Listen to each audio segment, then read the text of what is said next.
Muy buenas tardes, bienvenidos a todos ustedes. El Instituto Michoacano de Ciencias de la Educación José María Morelos les hace la cordial bienvenida a nuestra segunda conferencia, Formación Inicial y Continua en la Educación Inclusiva en México, a cargo del doctor Julio César Leiva Ruiz. En este momento me permito presentar a nuestra directora general, la maestra Cecilia Iserrarás Gutiérrez, quien nos habrá de dar un mensaje de bienvenida.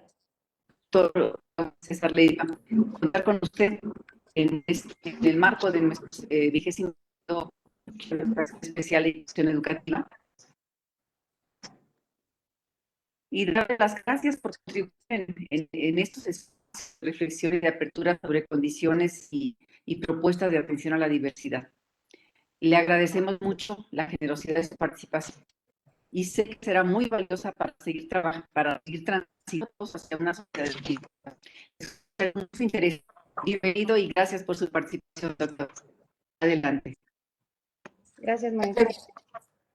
Nos acompaña también nuestra subdirectora general, la doctora Karen Aida Ortiz Cortés, quien nos habrá de hablar un poco acerca de la trayectoria profesional y académica del doctor Julio César Leiva. Adelante, doctora. Gracias, Nere. Doctor Julio, qué gusto que estés con nosotros porque además eres de casa. Eres del instituto, eres de acá de Michoacán. Y bueno, encantadas de recibirte aquí en la comunidad. Sabemos de tu trayectoria, de tu trabajo. Voy a permitirme comentar algo sobre su formación. El doctor tiene una formación en educación en entornos virtuales, es su doctorado. Tiene una especialidad en entornos virtuales de aprendizaje por la Organización de Estados Iberoamericanos en Argentina. Tiene una maestría en Sociología de la Educación aquí en México. Ha hecho distintas estancias académicas en Francia, en Estados Unidos, en Cuba, en Perú. Él es profesor investigador de la Universidad Michoacana de San Nicolás de Hidalgo. Es coordinador del desarrollo curricular de la Dirección de Educación Superior para Profesionales de la Educación, coordinador del núcleo básico de docentes del doctorado en educación con tecnologías de información y comunicación, además de ser el coordinador de posgrado de la Universidad Pedagógica Nacional. En cuanto a investigación, es responsable del cuerpo de investigación del nivel consolidación, problemas socioeducativos y transformación social.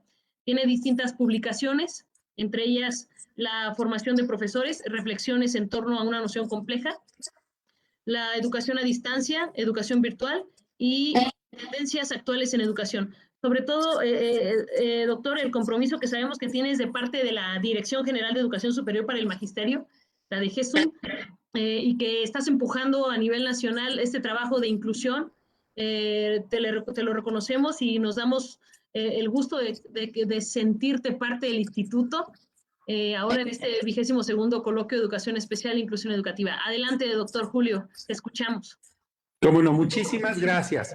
Pues saludo con muchísimo gusto a todas las autoridades de Michoacán, educativas de Michoacán, por supuesto del Instituto Michoacano de Ciencias de la Educación, la invitación y por hacernos sentir no solo en casa, sino me parece que los ámbitos académicos tienen que dejar ese acartonamiento donde parece que hay un distanciamiento entre unas personas que son invitadas y que desde luego saben y conocen y pulsan los ámbitos en los que trabajan, pero me parece que de repente se generan estos vacíos o estas brechas entre estas y estos académicos que participamos y el otro lado, una comunidad que pareciera que se niega a su propia experiencia. Por eso creo que la solemnidad de estos trabajos tiene que ver con el sentido de diálogo de esos saberes que tienen unos y otros, y que en la mirada conjunta, por supuesto, nos da la posibilidad de construir algo mucho más amplio.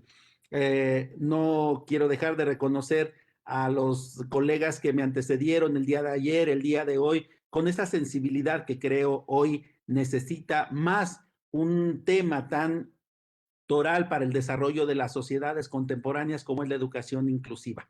En ese marco me voy a permitir compartirles algunos aspectos sobre qué hay de la educación inclusiva, tanto en la formación inicial como en la formación continua de docentes. Y un elemento que agregué me pareció importante era cómo la educación inclusiva puede ser una beta de desarrollo institucional. en lo que se acaba, en lo que tendría, en el proceso que implica ir poco a poco diluyendo esas disparidades y esa marginación en la que viven distintos grupos sociales o personas en los servicios educativos. Así que me voy a permitir compartir algunos láminas. Una de ellas es esta. Para mí es muy importante el plantear que es verdad que el futuro de las sociedades no se puede entender sin la participación, sin el sistema educativo.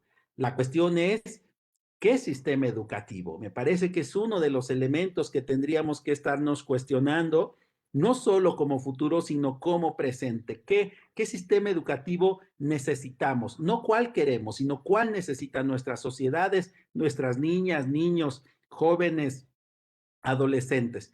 Sí con la educación, pero ¿qué educación? Sí con docentes, pero ¿qué docentes? Y sí con nuestros estudiantes, pero ¿qué estudiantes? ¿Qué rasgos de estudiantes? Sí, pero ¿qué aula? O en aula, todavía en aula, recordando que hasta el momento, hasta antes de la pandemia, había más de 78 millones de estudiantes en el mundo inscritos en programas de formación continua o programas en línea a través de los MOOCs.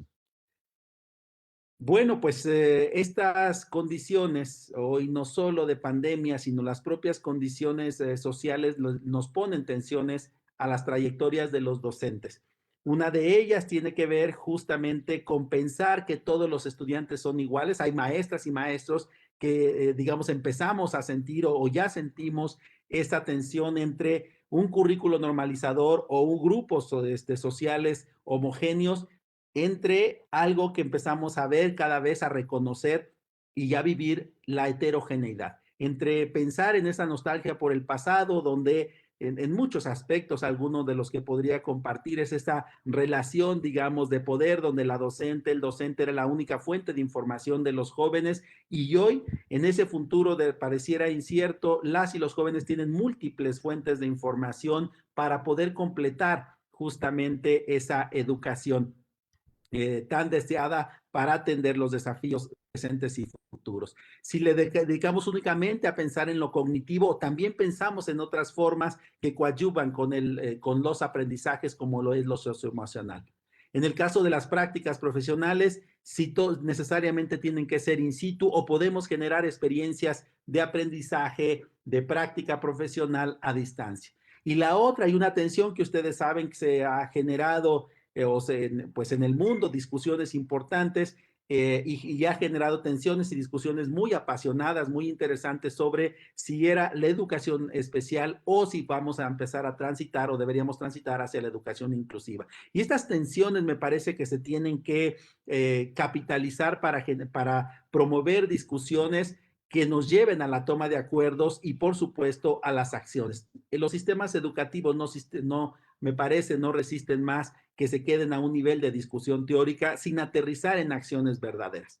Les quiero compartir, bueno, ustedes saben que en el marco de la transición a este nuevo gobierno, se hicieron modificaciones importantes al artículo 3º constitucional, donde se vuelve a ratificar la importancia de la educación inclusiva no definida explícitamente para la atención a niñas y niños o jóvenes con alguna discapacidad, sino en ese reconocimiento de que somos un país heterogéneo, plurilingüe, multicultural, diverso, y que polifónico podríamos decirlo, y en ese sentido hay otras formas de exclusión que antes no se veía que era exclusión, que antes no se identificaba como una violencia contra un grupo o contra una familia o contra una persona, un niño con rasgos particulares, como era la propia migración, el sentido el sentido de las culturas que también son culturas nacionales,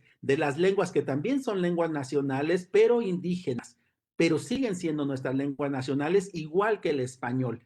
de tal manera que el sentido de otros rasgos en las que las niñas y niños podrían ser excluidos, como por su propia condición social, hoy por su condición, digamos, de género en este sentido, ahora que los estudios están haciendo de género, y que se promueven y que se les pide a los sistemas educativos que contemplen toda esta gama de que constituye a las sociedades contemporáneas. De tal manera que se abrió la ley general, las leyes secundarias como la Ley General de Educación emanada en el año pasado, la ley reglamentaria sobre la mejora continua de la educación, la Ley General del Sistema para la Carrera de las Maestras y los Maestros, y la Ley General de Educación Superior, que justamente salió hace el día 11 de marzo. En este sentido, y la otra fue la Ley General de Ciencia y Tecnología. Adicionalmente, pues salieron otras estrategias, como la Estrategia Nacional de Educación Inclusiva, que es muy importante tomarla, la estrategia de mejora de las escuelas normales, la ley para atender a los pueblos indígenas, la nueva reconfiguración para trabajar precisamente las universidades interculturales, y se están promoviendo una serie de estrategias para trabajar la educación intercultural desde la formación inicial de docentes y la formación inicial y la formación continua, perdón. Asimismo, el trabajo con las escuelas normales interculturales bilingües, la educación rural y la educación inicial. De tal manera que estos elementos, que pareciera que son muchos, lo que hacen es ponernos una serie de orientaciones para basar las decisiones que tienen las instituciones de educación superior, todas, pero en este caso educación superior, y los maestros, para poder accionar otras formas, para poder repensar otras formas y otros procesos de formar a nuestras generaciones de ciudadanos. Es decir, cómo estas leyes, estas estrategias se convierten en acciones para poder transitar no solo de una educación inclusiva, sino de una sociedad inclusiva. La escuela mexicana, ustedes saben, contenida dentro de la ley de educación, Ley General de Educación, habla de que los nuevos diseños curriculares, nos plantea que los nuevos diseños curriculares tendrán que tener un enfoque de género y de derechos humanos. Es decir, no podemos contemplar la educación inclusiva en un sentido de benevolencia de la institución, en un sentido de misericordia de la maestra y el maestro por atender a una niña, a una joven. No se trata del favor que le hace una institución por atender a una familia. Se trata de un ejercicio del derecho a la educación. Y me parece que esos son elementos muy fuertes, son ideas muy fuertes y además ancladas, desde luego, en la ley, para poder nosotros desplegar una serie de acciones para atender a estos grupos o personas históricamente en condición de vulnerabilidad. La otra es, el otro énfasis, precisamente ir diluyendo poco a poco la discriminación, la exclusión y la violencia.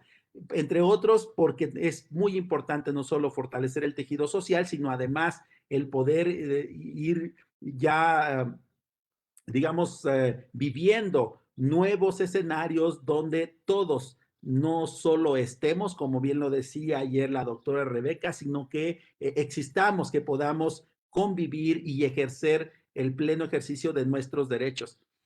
Qué fácil es de repente citarlo de esa manera, cuando una madre ha pasado su hija ha pasado por 1, 2, 3, 4, 5 escuelas, como si fuese un favor lo que estuviera pidiendo, y después de las desgarradoras historias que escuchamos de madres y padres de familia que llevan a sus hijos a ciertas instituciones y que no encuentran, terminan diciendo: la educación inclusiva en México no existe. Estoy hablando textualmente de las voces de algunos madres de familia, padres de familia, y qué terrible que esa sea la sensación, porque es en el fondo el escenario en el que se va a tener que vivir nuestras hijas e hijos. Por eso es tan importante las acciones son tan importantes las acciones, no solo los marcos jurídicos, no solo los marcos legales, no solo los reglamentos institucionales, sino empezar a vivirlo, como bien lo decía el doctor Echeita, que me parece y no puedo dejar de reconocer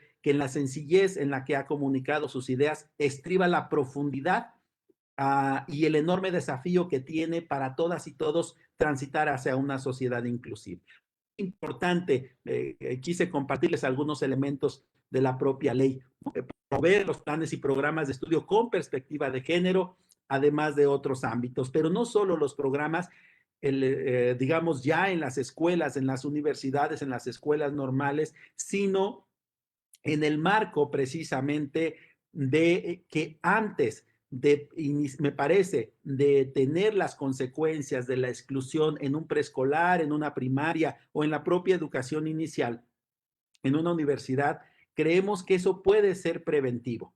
Y eso preventivo tiene que ver con la función de las maestras y maestros en su formación inicial. Por eso, el título de la charla tiene que ver con la educación inclusiva en la formación inicial. Si en ese proceso de 4 años y más de 4,000 horas que pasa un joven en una escuela normal o en una institución formadora de docentes, lleva ya, digamos, las experiencias de vivir la inclusión, de apropiarse de la inclusión, no solo en términos de sus marcos teóricos, sino de las acciones que pueden aterrizar en los diversos contextos, entonces cuando llegue al servicio profesional, será una docente, será un maestro que por supuesto generen otro tipo de espacios mucho más inclusivos, mucho más participativos, donde la diferencia no se vea como una debilidad, sino como parte de un entorno normalizante, como en cualquier familia, en cualquier grupo de amigos,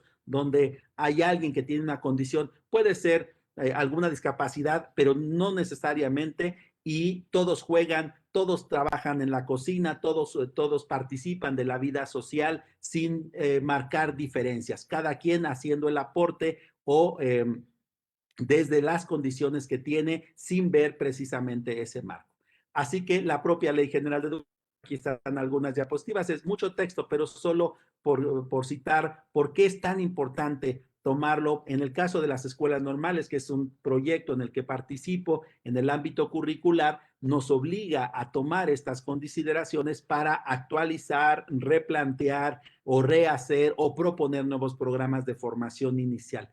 La educación inclusiva en los proyectos en los que he participado desde hace algunos años, en las 16 licenciaturas que se llevan en las escuelas normales, en todas llevan cuando menos 1, 2 cursos, 3, dependiendo de la licenciatura, todos son diferentes. Espero aquí, por ejemplo, todos llevan cursos de educación inclusiva y todos llevan algún tipo de curso de atención a la diversidad y algún tipo de curso que tiene que ver con el ámbito socioemocional, porque la exclusión, por supuesto, genera todas estas, digamos, emociones que se limitan o, digamos, emociones negativas derivado de la exclusión, de la marginación que se tienen en el aula. Pero no solo eso, porque además tampoco es suficiente tener un curso. El sentido de la inclusión, por supuesto, tiene que ser transversal, aunque muchas veces se tiene que visibilizar para que no se pierda de vista. Porque desde el ámbito curricular habrá quienes dicen que si no está expuesto, si no lo dice textualmente, no me compromete. Por esa es la razón por la que se exponen algunos cursos tal como aparecen ahí. Tenemos una licenciatura que es maravillosa. Quiero decirles que es uno de los proyectos que a mí me han gustado por atender tantos desafíos mucho más contextualizados. Este es el mapa curricular en la formación inicial, pero me voy a concentrar más allá de la formación en un trayecto que es el famoso trayecto verde. Son 20, 22 cursos más o menos que llevan las licenciaturas, donde se abordan explícitamente una serie de elementos tendientes a atender esa diversidad. Uno de ellos tiene que ver, por ejemplo, con la educación para la ciudadanía y los derechos humanos, o los enfoques de enseñanza para la ciudadanía. Las propias metodologías para trabajar este ámbito, pero hay otra, la cuestión de género, juventud e interculturalidad como perspectivas integradas. Los enfoques de derechos humanos, es decir, más allá de que ya lo dijera la ley, decía yo, si no se constituyen en acciones, las cosas no van a cambiar o difícilmente puedan cambiar. La otra elemento, la cuestión de identidades, la cuestión de identidad, de desafíos actuales en este ámbito, la propia exclusión que parece mentira, pero fíjense, seguramente ustedes lo han vivido, la discriminación la discriminación tecnológica, esta brecha a la cual visibilizó esta pandemia y esta forzada educación a distancia que, digamos, puso en relieve todas las disparidades que teníamos a nivel nacional sobre el acceso a la información, sobre el acceso a la Internet, sobre la posibilidad de ejercer el derecho a la educación cuando no tengo un dispositivo o en mi comunidad ni siquiera hay luz o cuando no llega Internet. Entonces, hay una serie de elementos muy importantes en esta licenciatura, como educación para la paz, por ejemplo, o los debates contemporáneos, que nos parece que era fundamental entrar a las discusiones y no anclarnos únicamente a la cuestión digamos, histórica de pedagogía y didáctica para resolverlo. Por supuesto, es un área de formación, pero hay otros debates que van emergiendo de temas que antes no le dolían a la sociedad y que hoy sí. Lo vemos en los múltiples escenarios, acabamos de vivir estos movimientos sociales de las mujeres marginadas, de las mujeres violentadas en sus derechos, de la no reconocimiento, el derecho a ejercer o a vivir una vida plena, precisamente en libertad. Y ahí lo vemos. Y tenemos la otra, una licenciatura que en el marco de este evento se darán cuenta que se avanzó muchísimo en poder transitar sin soslayar, sin dejar de atender la discapacidad, transitar hacia procesos de mayor apertura para la educación inclusiva. Y se generó como uno de los proyectos, pocos proyectos que hay en América Latina, que es la formación en licenciatura, la formación docente para la inclusión educativa. No para la educación inclusiva, sino para la inclusión educativa, que ahí hay una mediación importante, donde pues ya visiblemente hay todo un trabajo extraordinario, hay toda una participación además, porque fue construida por docentes normalistas, maestras y maestros, frente a grupo que participan en las 52 escuelas normales y que de los debates intensos que sucedieron durante casi un año, lograron constituir este proyecto extraordinario de una licenciatura en inclusión educativa. Y decía, sin soslayar, sin dejar de atender la discapacidad, hay una apertura muy importante para atender a poblaciones que antes poco se visibilizaban. Bueno, estas licenciaturas nos van a llevar a dos procesos, que es donde quiero hacer un puente.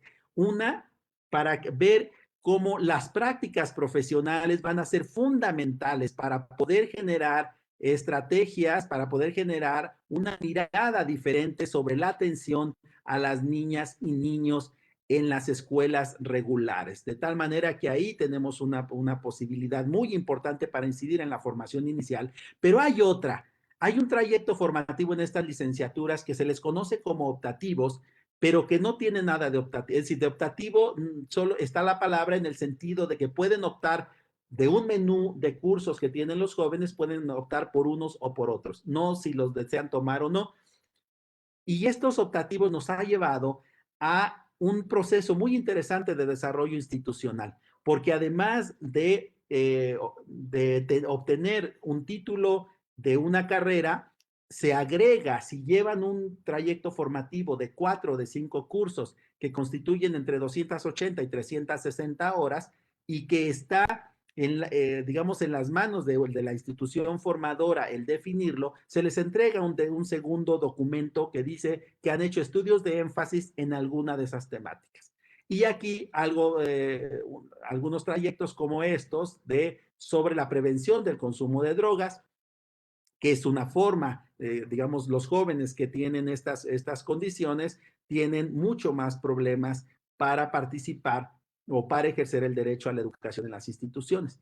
Este es un trayecto optativo que se llama Género y Educación, donde el hilo conductor es nuevamente, digamos, el género, la educación, la violencia de género, el género y la migración, género y ciudadanía, y que al desarrollar, digamos, al tomar esos trayectos, pueden generar, digamos, una constancia, que han hecho estudios de énfasis y que eso les permite varios puentes. Puentes para incidir de mejor manera en el ámbito social, puentes para incidir de manera más profunda en la generación de espacios libres de violencia, en espacios más incluyentes en las propias, digamos, en el magisterio, en las aulas, y la otra es la posibilidad de generar puentes hacia los posgrados. Ahora, estos trayectos no los hace la federación, sino los hacen las maestras y maestros que pulsan las necesidades de su contexto y promueven precisamente el diseño de estos cursos, lo cual nos lleva a dos cosas: fortalece institucionalmente, pero revitaliza también las trayectorias de las maestras y maestros a nivel profesional, pero también a nivel personal, por ese compromiso social al que se va haciendo. Y hay otros cursos que van atendiendo una serie de necesidades que se invisibilizaron por décadas y hoy son necesarias, como los estudios sobre la ruralidad, para poder atender de manera más contextualizada, sobre todo para reconocer los saberes y las experiencias de las comunidades rurales e indígenas, y en este sentido poder coadyuvar desde la formación inicial docente. Hay otros como estos trayectos que tienen énfasis precisamente en la formación valoral en contextos violentos, como la inteligencia emocional, violencia de género, diversidad cultural, enfoque de resiliencia y proyectos de participación social. Es decir, se trata no solo de reconocer, sino también de tomar acciones para empoderar a estos grupos. Esto lo que nos va a ir llevando, cuando ya se aterriza en acciones, es a la constitución de nuevos liderazgos, de otros liderazgos mucho más participativos, más horizontales, donde se reconoce las problemáticas a partir de los diagnósticos que van pulsando las instituciones y los docentes en sus contextos, y van buscando posibilidades de trascenderlas. En ese marco, la investigación en los procesos de formación docente son fundamentales para trabajar estos ámbitos. Les decía, uno de ellos es atender de estas investigaciones que son tan necesarias y no solo como instituciones de educación superior que hacen investigación para la publicación, sino la investigación aplicada que se genera desde la propia aula, donde una maestra, un maestro no necesita tener un doctorado ni participar de un SNI o un PRODEP, de estos sistemas, digamos, que formalizan la investigación, sino el sentido de reflexionar desde la práctica, de pulsar desde el contexto cuáles son las necesidades que prevalecen, dónde se están generando procesos de exclusión, dónde los lenguajes excluyen, dónde las prácticas invisibilizan las trayectorias o las vidas de las niñas y niños, dónde los lenguajes sexistas, misóginos, prevalecen, dónde se discrimina a una joven que en educación superior prevalece todavía su acento o su habla de celtal que viene, no sé, a la Universidad Michoacana o al IMCED, que llega una compañera que habla otomí o mazahua o purépecha y que por su lengua materna se discrimina.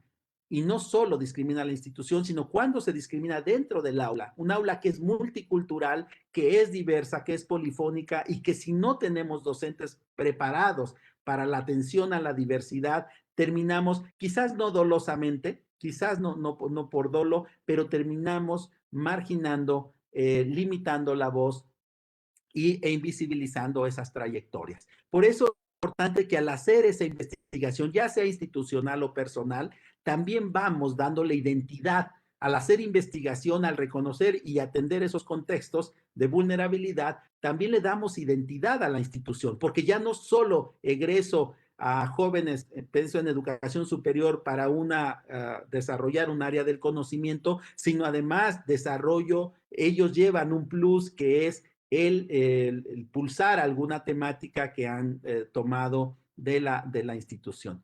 Por supuesto, esto coadyuva con el desarrollo institucional, pero al generar estas vetas de investigación, entonces necesitamos, nos parece que eso sienta las bases para ofrecer o posgrados en estos marcos, o bien la formación continua a maestras y maestros en servicio, los talleres, cursos, diplomados, especialidades o bien los posgrados, pero posgrados anclados en la experiencia de estar trabajando con estas poblaciones y no posgrados que todavía prevalecen en el país, posgrados que están basados en la literatura, es decir, solo en cuestiones teóricas para poder formar. Lo que mejor comunica es aquel maestro, aquella maestra que en el posgrado o en el taller o en el diplomado habla de las experiencias que vive, habla de cómo atender, habla de estrategias, habla de acciones y en ese apasionamiento, por supuesto, que vincula, que estrecha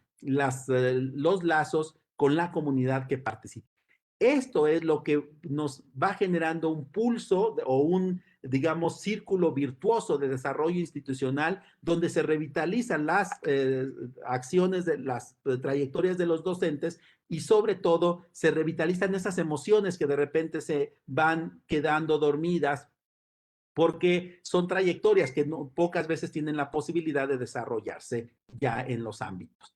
Entonces, prácticas profesionales, y no me refiero solo a la formación inicial docente, en las instituciones de educación superior, las prácticas profesionales y los servicios educativos y los servicios sociales que realizan en diferentes instancias, pero pienso mucho en los profesionales de la salud, tanto de psicología, médicos, enfermeras, químicos, farmacobiólogos, como docentes, tenemos que ir y tenemos que incidir en una manera de que nuestra propia actividad reconfigure esos espacios donde prevalecen, digamos, expresiones de exclusión. Me voy a saltar esta parte de la explicación. Quiero compartirles algunos ámbitos muy importantes. El trabajo de investigación no solo puede quedar a un nivel de encuestados, porque ya digo, la CONAPRED nos dice que de 7 de 10 personas se sienten marginadas o sienten excluidas y todas las expresiones de exclusión y marginación que viven diferentes poblaciones.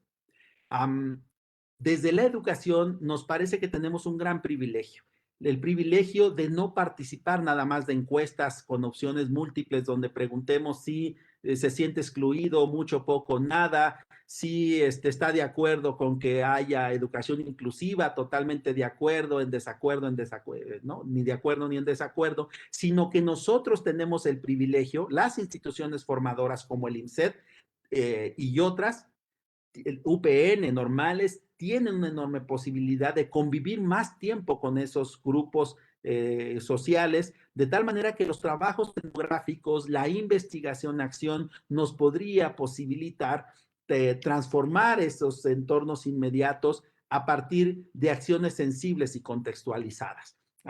Creo que en ese sentido la investigación nos tiene que apoyar muchísimo para poder tener cuestiones más asertivas o plantear acciones más asertivas hasta llegar a las políticas públicas más asertivas, tanto locales como nacionales. En un trabajo de investigación que hicimos sobre qué investigan los cuerpos académicos en el país, sobre todo en los congresos que hemos tenido de investigación educativa nacionales, pues nos encontramos algunas, por supuesto, ámbitos bastante, digamos, tradicionales por la formación inicial docente, pero es interesante ver cómo empiezan a surgir líderes de investigación en el ámbito de la inclusión, en el ámbito de la ética, en el ámbito de la perspectiva de género, ¿no? Es decir, temas que quizás hace décadas no aparecían. Hoy se sabe, hoy se reconoce una serie de acciones donde no participaban ciertos grupos o se veía como una normalidad la exclusión o ciertos lenguajes y que hoy la investigación, las líneas nos van llevando. Quizás valdría la pena que muchas instituciones formadoras tuvieran una línea de investigación con estos ámbitos de inclusión como una línea de investigación institucional, no solo del maestro, no solo de un cuerpo académico, sino de las instituciones. Y en estos temas, pues nos vamos dando cuenta que pues hay temas que prevalecen, pero hay otros que no están en el horizonte de la investigación. ese es un poco el sentido, y las formas de acercarse a esa realidad pues van variando desde la propia observación o los grupos focales, las videograbaciones que hoy son tan importantes para poder dar cuenta de estos fenómenos y analizarlos primero para comprenderlos, investigar para comprender y después comprender para transformar. Entonces, bueno, hay otras formas de comunicación. Hay muchas acciones que hacen las maestras, maestros y también las instituciones, pero que se quedan a nivel local. Es decir, solo el director, solo la directora, solo los docentes saben que están haciendo algunas acciones de inclusión y quizás los alumnos lo reconocen, quizás los padres, pero es muy importante generar sinergia, promover, exponer en estos espacios como este 22º foro de educación inclusiva, donde las y los maestros van poniendo las acciones. Hoy no podemos pensar en una docencia que solo reflexiona a partir del texto, sino atiende con ese texto el contexto, ¿no? El contexto y las vidas que se desarrollan en ese espacio social, que se construyen en ese espacio social. De tal manera que algunos desafíos tienen que ver, entre otras cosas, con las afinidades que tenemos que generar en equipos de trabajo. La investigación solitaria ya no es suficiente. Los colectivos permiten ampliar las miradas y además, desde el ámbito interdisciplinar o interinstitucional, fortalecen las competencias investigativas y las miradas y comprensiones sobre los fenómenos. Explorar nuevas metodologías a lo que prevalece. La otra es justamente la posibilidad de escribir esas historias como un desafío muy importante para dejar los legados, los referentes para otras pares académicos, otras generaciones. Y un elemento importante de la investigación tiene que ver con la promoción y consolidación de redes nacionales o internacionales de investigación. El INSEAD, bueno, es un ejemplo extraordinario de buscar de estos vínculos con otras instituciones, con otros países. Habría la pena ya pensar en una red de educación inclusiva que puede ser en Michoacán, que puede ser en una red de instituciones o una red local nacional, ¿no? Es decir, tenemos que empezar a escribir otras historias con otras narrativas y porque creo particularmente que si somos docentes y vamos a pasar 20 o 30 años de nuestra vida en el sistema, sí vale la pena contemplar que la investigación sobre la práctica es fundamental como un proceso de un proyecto de vida, por supuesto profesional, académica, pero sobre todo personal. En otra investigación que hicimos hace 4 o 5 años, encontramos muchas limitaciones para hacer investigación. Uno de las limitaciones eran los grados académicos. Los grados académicos porque al decir que alguien es doctor, inmediatamente pareciera negar que quien es licenciada o licenciado o maestro, pues no tuviesen los niveles académicos para discutir. Y ese es un problema. Se vuelven, digamos, en diques que limitan el desarrollo o la constitución de cuerpos académicos, la edad, que si porque soy mayor sé más o porque si soy menos tengo un pulso mejor que el que ya tiene una visión anacrónica, las descalificaciones por los grados, por la edad, por los años de experiencia en la institución, por el tipo de contratación, si soy tiempo completo o no, va limitando. Y nosotros encontramos más bien, y en ese sentido, lo que nosotros fuimos encontrando es otra cosa, es decir, buscar las afinidades, porque a partir de temas afines, entonces todas las voces caben y todas las experiencias caben. No importa si tengo 40 años de servicio o tengo uno o acabo de ingresar al servicio, tengo algo que decir sobre ese tema que es afín. La otra es iniciar los procesos de investigación y aquí mismo en educación inclusiva desde el elemento más cercano que es el aula, para no andar buscando líneas o áreas o temas de investigación en otros lados. Eso que hacemos cotidianamente puede ser algo extraordinario a la luz de las miradas de otros pares académicas. Y la otra es esa inscripción. Voy a ir abriendo, bueno, lo he citado, la necesidad de la creación de redes y cuerpos académicos de investigación y transitar hacia proyectos interinstitucionales e interdisciplinares para fortalecerlo. algo un poco ya les había compartido. Voy a ir cerrando con algo que, ¿cómo está el posgrado? Por ejemplo, en nuestras escuelas normales hay 3 instituciones que, digamos, fuertemente llevan el posgrado en educación inclusiva. Hay 3 maestrías a nivel nacional. La Escuela Normal de Especialización Humberto Ramos Lozano de Monterrey, de donde es la doctora Rebeca. En Tabasco está el Instituto de Educación para el Magisterio, más conocido como el YESMA, que también lleva una maestría en educación especial con enfoque inclusivo. En Yucatán, la Escuela Normal Superior, una maestría en educación inclusiva. Hemos hecho una serie de investigaciones muy interesantes sobre el posgrado en educación inclusiva en América Latina o en los países iberoamericanos. Primero, en educación inicial es muy poca la oferta que se tiene. En educación, digamos, en el posgrado sigue siendo, digamos, poca la oferta que se hay. Alguna sigue muy presente la educación especial, los posgrados en educación especial. Algunos lo han empezado a abrir a la educación especial con enfoque inclusivo, pero creemos que se tiene que gestar un movimiento mucho más amplio. La educación inclusiva en todos los niveles educativos. Creemos, por supuesto, desde donde yo estoy, que tendría que iniciar en las aulas de una institución formadora de docentes, por todos los beneficios que tenemos de un trabajo preventivo y no un trabajo que ya tenemos o unas acciones que tenemos que atender porque ya tenemos la problemática en puerta. Entonces, eso es como estamos. Tenemos un marco legal, me parece que nos obliga a todos y todos a poderlo trabajar.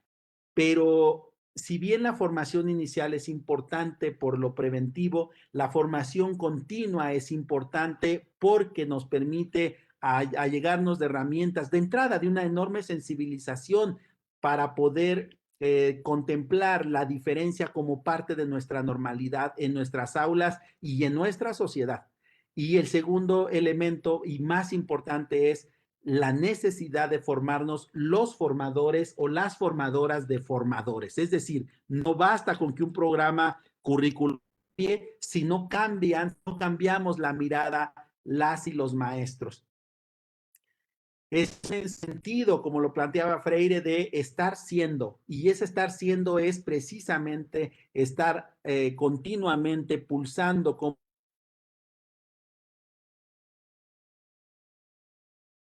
desarrollo, a una mejor construcción de esos espacios sociales y de pretender o poner los elementos para desarrollar una vida plena en los derechos que digamos, nos otorga la propia Constitución. El otro elemento que me parece muy importante es que un docente no puede dejar de aprender. Eso es fundamental. No podemos pensar que con el posgrado que tengo, con el doctorado, por tener un reconocimiento del sistema de investigadores o un perfil PRODEP, con eso ya está acabado. Nuestra labor es incesante, es inacabable, es inagotable y por lo tanto nuestro acto de enseñar es inherente, por supuesto, al trabajo de seguir aprendiendo. Y hay otra frase que me gusta mucho citar de repente en estos eventos, como dice Freire, no hay docencia sin investigación. Es decir, tenemos que convertirnos en investigadores, no en ese investigador por el reconocimiento del papel, sino el investigador que revitaliza constantemente su práctica, que se enfrenta a uno de los problemas que suelo decir a manera chusca, que quien investiga sobre su práctica se enfrenta a un problema porque vive menos infeliz, vive menos ignorante, vive menos citando a los autores, ¿no? Y vive menos repitiendo los discursos. Es decir, vive más construyendo sus propios argumentos, pulsando y probando sus estrategias. Con eso no significa soslayar todos los aportes que nos hacen los autores, desde luego las autoras, pero lo más importante es precisamente que vayamos tomando acciones más contextualizadas. Creemos que cuando esa experiencia de las maestras y maestros se sistematiza y se escribe. No hay libro de estrategias didácticas sobre educación inclusiva que logre contener toda esa capacidad y todas esas experiencias innovadoras y creativas para atender para atender a niñas y niños en condición de vulnerabilidad. Es decir, para trabajar la educación inclusiva, son muchas estrategias que no se reconocen porque alguien no las publica. Y creo que entonces esa voz tiene que resonar muy bien. Y habría que ver otros proyectos como las propias modalidades de titulación o los documentos que vamos generando que ya tengan una serie de lenguajes inclusivos, que tengan líneas para poder realizarlo y por supuesto que en ese marco de titulación pues hay muchas otras vertientes que puede hacer una institución educativa para coadyuvar con ese desafío. Pues bien, con esto yo concluyo en este sentido, con este ámbito en las instituciones, valdría mucho la pena que nosotros pensáramos en que la titulación puede ser provocadora para poder trabajar y fortalecer las líneas de la educación inclusiva en nuestras instituciones formadoras. Con esto espero que pueda, concluyo y pues pasaríamos por si hay alguna inquietud al respecto, porque el diálogo siempre es extraordinario, los monólogos a veces vuelven a invisibilizar quienes tienen aportes o comentarios al respecto. Muchísimas gracias por la escucha. Muchísimas gracias, doctor. Ha sido una charla interesante que nos invita a repensar justamente la educación. Efectivamente, le comento que hay muchísimos saludos, agradecimientos por parte de nuestros alumnos y la gente que nos ha visto desde los diferentes planteles, La Ciénega, Irimbo, Guacamayas, Zitácuaro y los demás estados donde el INSEE tiene presencia. Hay una pregunta que hace aquí la Unión Nacional de Sordos, que le pregunta que cuáles serían los mecanismos que podrían implementarse en aquellos casos donde el idioma presenta una barrera de acceso a la educación, por ejemplo, el lenguaje de señas o en el caso de las lenguas indígenas. Sí, por eso creo que la charla tiene mucho que ver con esto. Hay una formación inicial que tiene todavía que flexibilizarse y tiene que abrirse más, porque no solo basta, digamos, en el ámbito, digamos, de la formación inicial, no solo es pedagogía y didáctica, es la comprensión de los nuevos fenómenos educativos que están emergiendo, que digamos, no estaban en el horizonte de formación y que hoy para completar, para poder participar de un aula inclusiva, tenemos que apoyarnos. Pero también quisiera decir que no se trata de responsabilizar a las y los maestros de que el cambio educativo es verdad que tienen o tenemos nosotros una labor fundamental, pero no solos, no solas. Si el docente no puede cargar con la responsabilidad de formar a las niñas, si en ese marco no se constituye todo digamos, una estrategia integral con padres de familia, con autoridades, con condiciones de infraestructura. Algo que decía el doctor Echeita que se viene practicando, se practica bastante en Europa, es, por ejemplo, las aulas donde están 2 o hasta 3 docentes. Mientras uno atiende un contenido, otro está viendo o trabajando con el grupo, descansan y cambian los roles. Y esto es parte. En la formación continua tenemos, me parece, cuando menos creo yo, la obligación moral de prepararnos en los ámbitos que nos hace falta para buscar vínculos con nuestros jóvenes. En el caso de lenguas indígenas, pues es un desafío, pero por supuesto que se puede. Y no quiero decirlo de que se tendría que hacer por consejo. Yo debo decirles que cuando trabajo, por ejemplo, con mis compañeros de la península, pues intento saludarles en maya, intento saludarles en náhuatl cuando estoy en San Luis Potosí, ciertas palabras que me ha sorprendido porque hay gente, colegas a los que les saludo o les pregunto alguna cosa en una lengua originaria y de repente se sienten emocionados de saber que alguien les saluda en su lengua. como cuando nosotros vamos a otro, digamos, alguien va a otro país y alguien le saluda en español y uno se siente como que existo, ¿no? Ese sentimiento de existir ya es una forma de transformación. Por supuesto, hay cosas que nos pueden quizás rebasar, pero lo que no nos puede rebasar es lo que no puede rebasar cualquier condición es nuestro compromiso por tratar de trascenderlo o cuando menos vincularlo.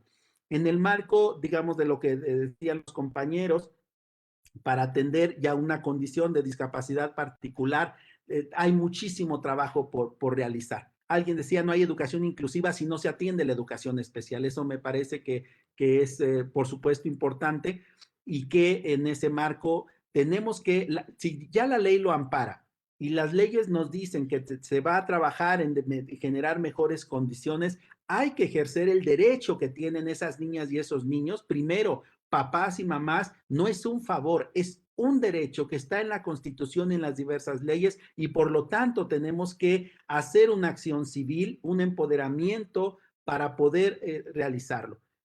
Más allá de los esfuerzos extraordinarios que van haciendo y de los propios docentes que tratan de actualizarse.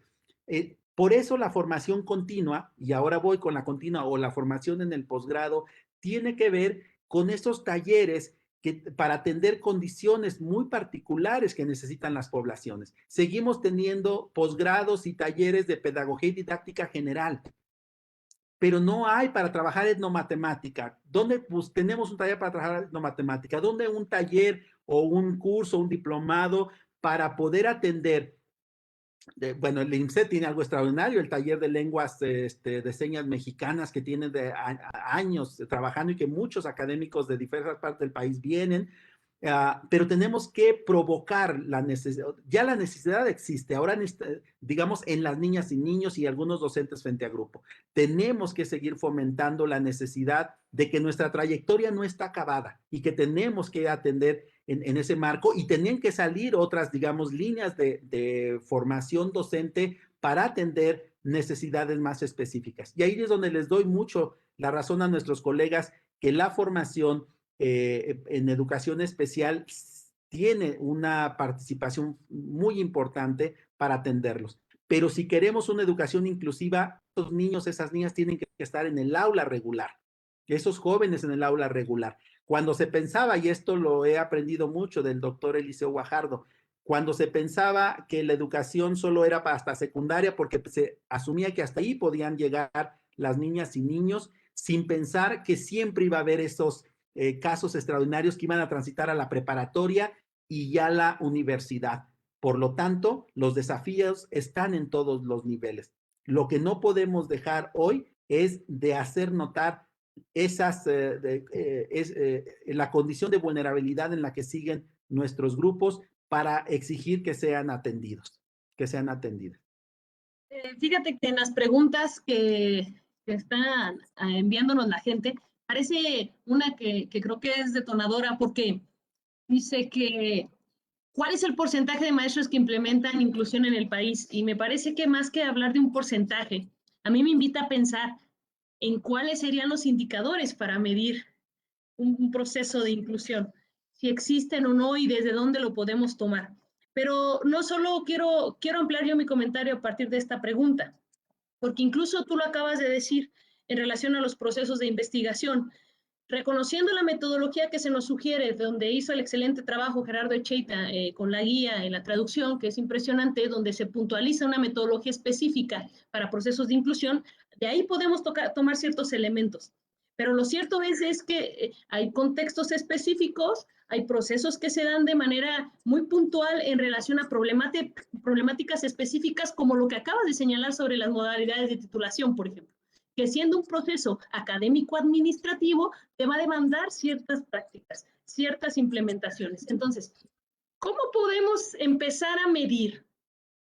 Y yo estoy pensando en que podamos empezar a implementar, a incorporar a las instituciones todos estos procesos que son académicos, pero también en una línea que también nos problematiza, pero en una línea cuantificable, donde, por ejemplo, los colectivos académicos se instalen, las reuniones de academia las instalemos y que eso nos invita al otro elemento del que tú hablabas. Hay una docencia y debe haber una investigación educativa. Y el colectivo nos invita a legitimizar el conocimiento que se genera en ese colectivo, en ese contexto, en esta educación. Entonces, esta pregunta que nos hace María García me hace pensar a mí en otros elementos y que te los dejo porque son un reto institucional. Son un reto institucional. ¿Cómo hacerlo? ¿Cómo legitimizar? ¿Cómo poner estos colectivos docentes con ese fin institucional, con ese fin educativo, con ese fin de humanidad del que nos estás hablando, Doc? Sí, muchas gracias. La pregunta inicialmente parecería sencilla porque cuando hablamos de cuántos maestros trabajan en inclusión, de eso no se sabe. Lo aspiracional es que todos los docentes deberíamos trabajar en inclusión y empezar por el elemento más, o por uno de los, quizás, no sé si es el inicial, pero es nuestro lenguaje. No se trata de decir que hice un proyecto de inclusión, y ahora pongo el ejemplo de lo que llevo. Pero si me voy un poco más para responder en términos estadísticos, cuando menos la licenciatura en educación, en inclusión educativa, que se lleva desde las normales, se lleva en 52 escuelas normales distribuidas en todo México. Es decir, formando docentes para trabajar, por supuesto, con en educación especial, en CAM, en USAER y en otros servicios educativos de esta naturaleza, pero también ya pulsando la posibilidad de trabajar en todos los niveles educativos. Les decía que la oferta educativa en licenciatura en educación inclusiva es nula prácticamente, y en el posgrado también muy poca, a nivel de Iberoamérica. Más bien hay mucha, pero más bien a nivel de talleres, diplomados, algunas especialidades, pero maestrías como tal, doctorados, hay muy poco trabajo. La Escuela Normal de Sinaloa tiene un doctorado en inclusión educativa, por ejemplo. Ahora bien, la cuestión de inclusión, suelo decir, la tendríamos que medir por los niños que se sienten incluidos, no por lo que yo digo que incluyo. Fíjense qué diferencia enorme partir de que yo digo que trabajo educación inclusiva si una niña no se siente incluida. Ejemplos de exclusión no dolosa tenemos muchos. Uno de ellos, cuando la maestra dice, ¿cuál es la capital de Michoacán? Y están las manitas levantadas y alguien dice, a ver tú, Juan, ¿cuál es? Pues Irimbo, maestra. No, no es Irimbo. A ver, ¿quién más? Pues ahí está Raúl. A ver, Raúl, tú también. Pues no sé, Zitácuaro, maestra. No. A ver, otro más. Y después de la participación se dan cuenta, la maestra, no el maestro, la maestra, nosotros nos damos cuenta que solo le preguntan a los niños. Y en esas manitas que hablaban, que también alzaban la mano para participar, no se ven.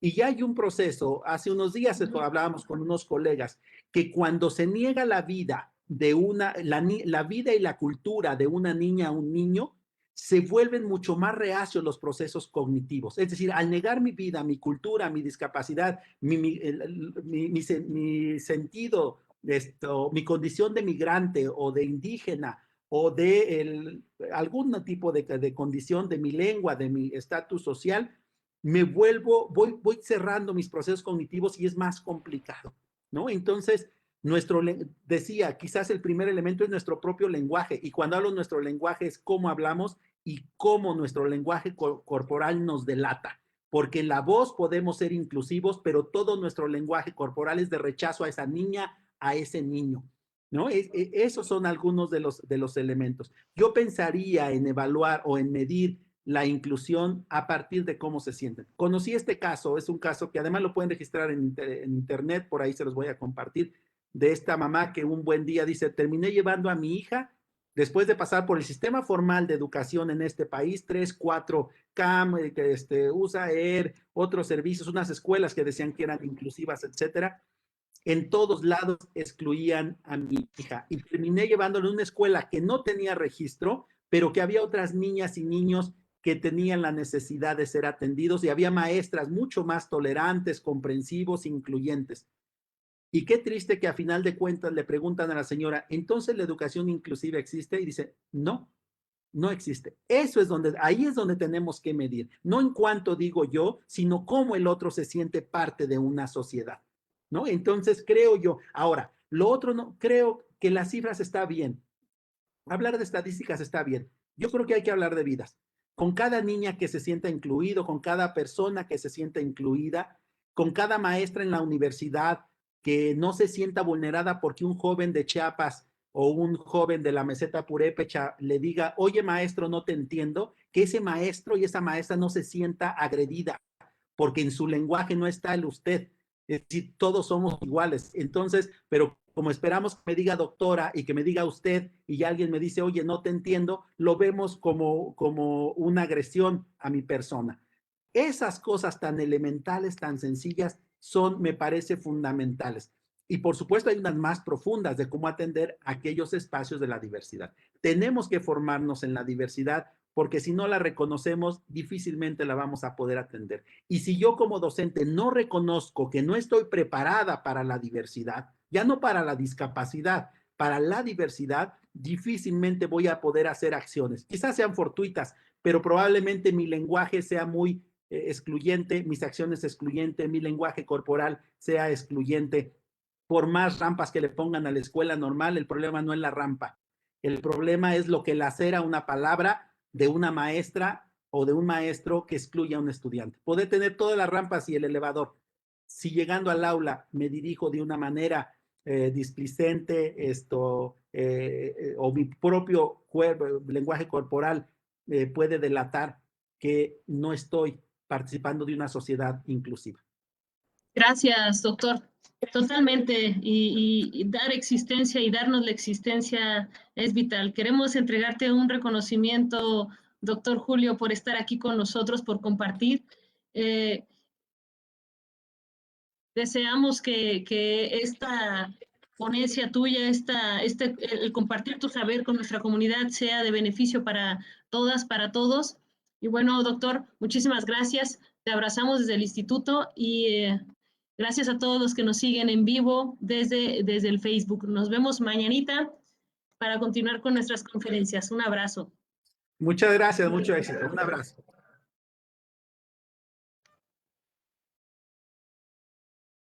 Gobierno de Michoacán.